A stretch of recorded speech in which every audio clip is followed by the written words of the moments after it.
Hello and welcome to the International Student Podcast by Prodigy Finance.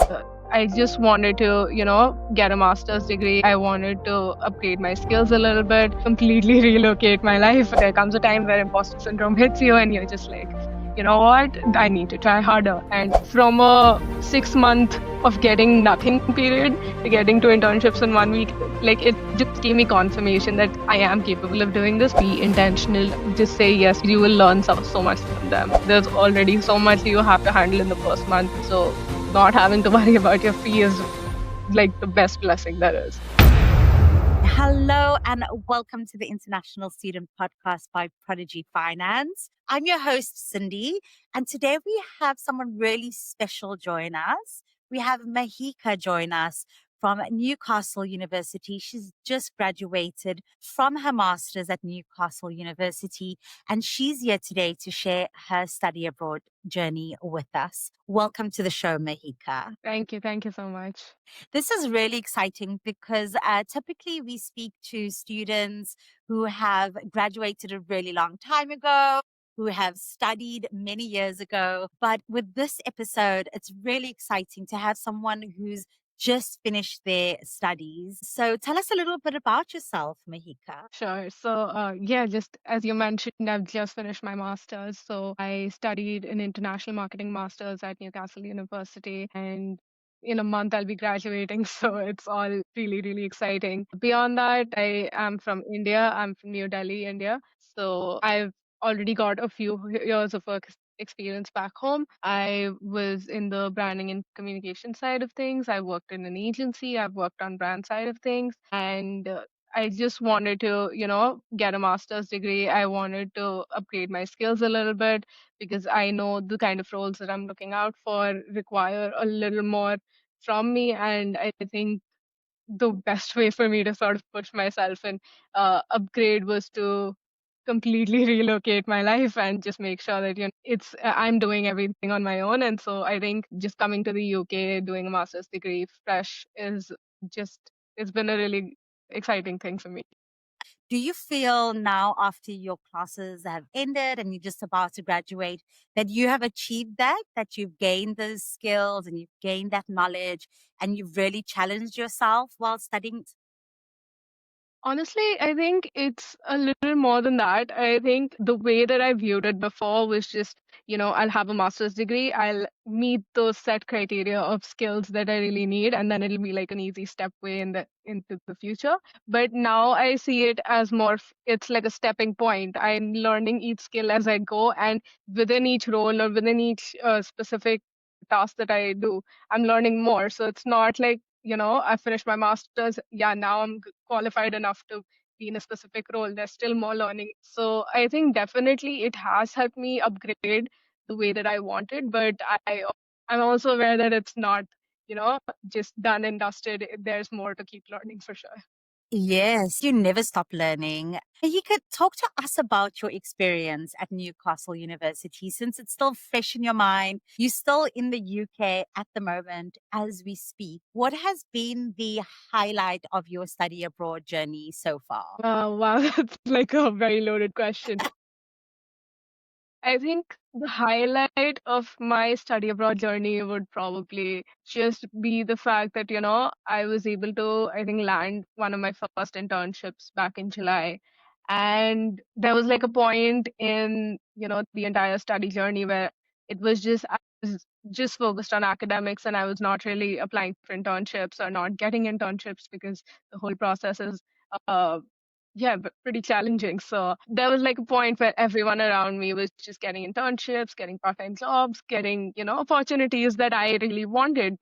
And I viewed myself as good enough to, have those opportunities. But there comes a time where imposter syndrome hits you and you're just like, you know what? I need to try harder. And it was just a matter of luck, in all honesty. And I think a lot of students that I've spoken to here would agree with me. There's like a few months where you're just like, you know what? I'm not getting anything. Maybe this is not for me. Maybe I should go back. And then suddenly something will come upon you. And I got two internships within 1 week, which was from a 6 month of getting nothing period to getting to internships in 1 week and having to choose one. because I can't do both.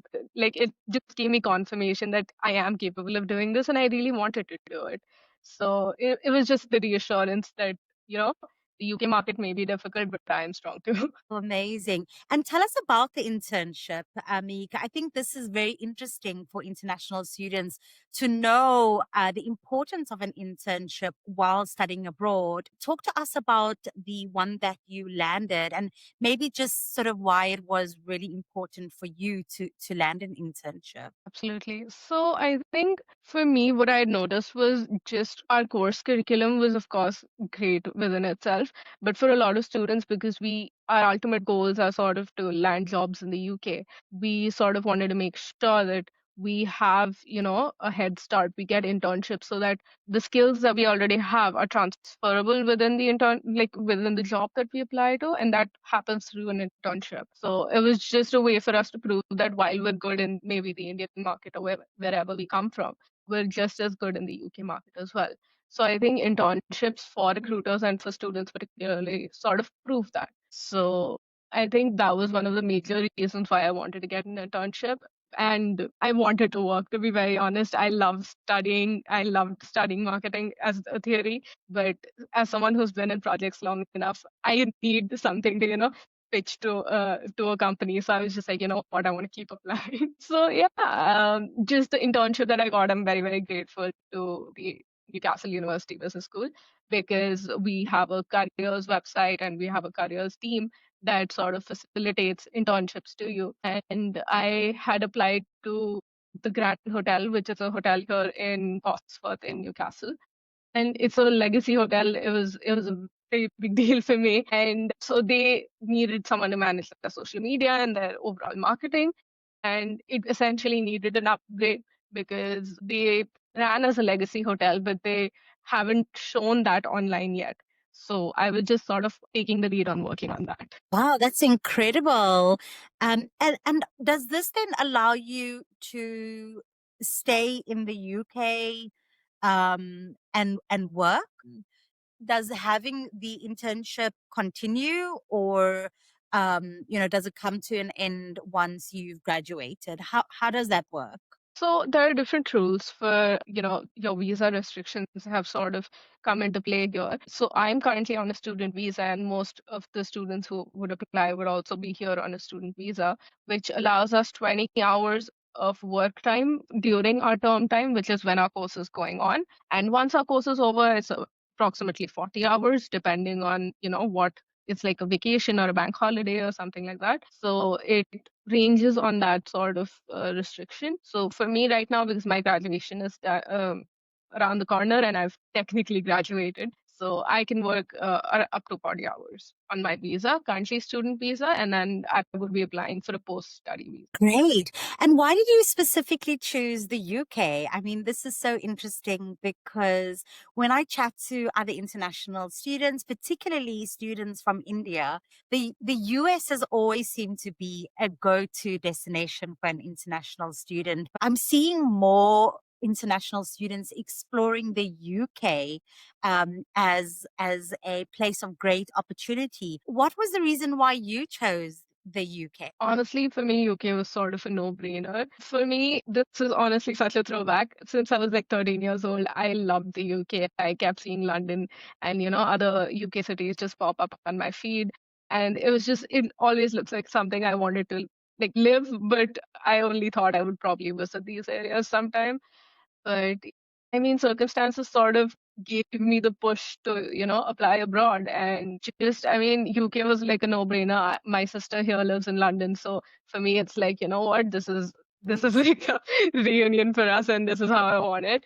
I honestly never really thought of US and Canada because I think my parents were a little iffy about it because they didn't want me to go too far away because UK is a little closer to India. So yeah, I mean, and UK in itself has great opportunities in marketing for sure. And yeah, I mean, just cities like Manchester, Leeds, London, they have some of the biggest agencies, they have some of the biggest brands working here. So depending on where you want to go in your career, I think for students, it's really important to be intentional about why they're choosing a particular country and what do they think it really offers them. I guess it also helps that your sister lives there. Absolutely. Just having, yeah, having, family, having your community, that must really, really be helpful for you. Yeah, it's a huge support system, honestly, because for me it was always a little bit of, anxiety just before I came here. How am I going to manage this? How does this work? Because it's a completely different system than India. But I think just having her in my corner and having all of my friends and all my peers in my corner has really helped me stabilize how I approach situations here. Because I think for students mostly, and I think even parents now, the biggest worry is sort of, how's my child gonna, manage abroad? How they've never lived on their own. They have, for me specifically in India, it was like everything was sort of on our tips. If I wanted food, I'd order food. But now here, if I had to think about food, I think about, okay, I'm gonna cook. I'm probably not gonna order. And the year really tests you with that. It tests you in everything that you already had, and now you build it yourself in a different sort of way. So I think that it just, like, the overall experience of having people around you just sort of helps navigate everything for sure. Yeah, well, it sounds like you've grown a lot since studying your master's. Mahika, what is your plans for the future? What would you like to do after graduating? Well, honestly, you know what? I've thought about this for a year and I still couldn't give you a straight answer about it. But honestly, just I think for right now, I'm focusing on getting my post-study visa, and I just want to make sure that I land a role in an organization that sort of supports the career that I want. And honestly, something in marketing is the ideal way for me to go. I'm very, like, I love social media, so something hopefully in that. Just making sure that I have, um opportunities that speak to me in terms of what the brand does, what they're like online. I'm excited to be a part of any marketing team that'll take me, to be honest. Amazing. Well, we are wishing you the best of luck for this next chapter in your life and in your career. We'll be cheering for you on the sidelines. Thank you. I have Thank no you. doubt you are going to have an incredible job or land an incredible job and have a great life in the UK. But you could just want to take a quick moment to talk about the financial aspect of studying abroad.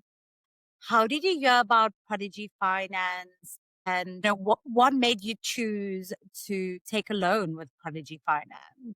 So for me, I think Prodigy Finance came up in the few options that I had, thinking about, the loan processes. And honestly, coming from a middle class background, to me, loans are very daunting, and just anything to do with finance, gets me extremely anxious. So I just wanted to make sure that I get this completely right. There were a lot of banks, and India has a very rigorous process for getting loans. I think we just went through all of the options, and Prodigy seemed like the one that I could, take on in a self-sufficient way, because it is completely on me. And I think even the process was extremely simple, because for any banks that you sort of work with in India, you have to, go to the banks, wait in long lines, get thousands of documents approved. It's not a one-day affair. It's definitely, a few months, and it just takes a lot out of you. So I think I was just, going through the dashboard on Prodigy, and I just input my university, I put in some details, and within that, I got an offer of this is the amount you can get approved for. Yeah, after that, it was just a few things that you just keep uploading step by step, and it just worked out for the best. Even when I came to the UK, my fee was supposed to get disbursed, and I asked Prodigy, I was like, how do I sort of get the money so I can send it to the university? They're like, you don't need to do anything. We're gonna send it to the university ourselves, and that was very reassuring, because there's already so much you have to handle in the first month when you're in a new country. So not having to worry about your fee is like the best blessing there is. Big relief off your shoulders, I'm sure. And then, just in closing, for our listeners today, what advice do you have for an international student? Let's say they're also from India, and they're looking to study their master's in the UK as well. What advice do you have for that listener today? Honestly, I think know what you're coming here for. Be intentional about every single decision that you're making because it is your own decision. And just sort of make sure that you have a community, you have a network that sort of supports you, but be intentional and very selective about the people you have in your corner because you are on your own. Nobody's going to come take care of you. You're going to do it yourself. And just, make sure that you're taking every opportunity. You're not just, I mean, honestly, it's taught me to just say, yes, man, I want to learn everything. Keep talking to people.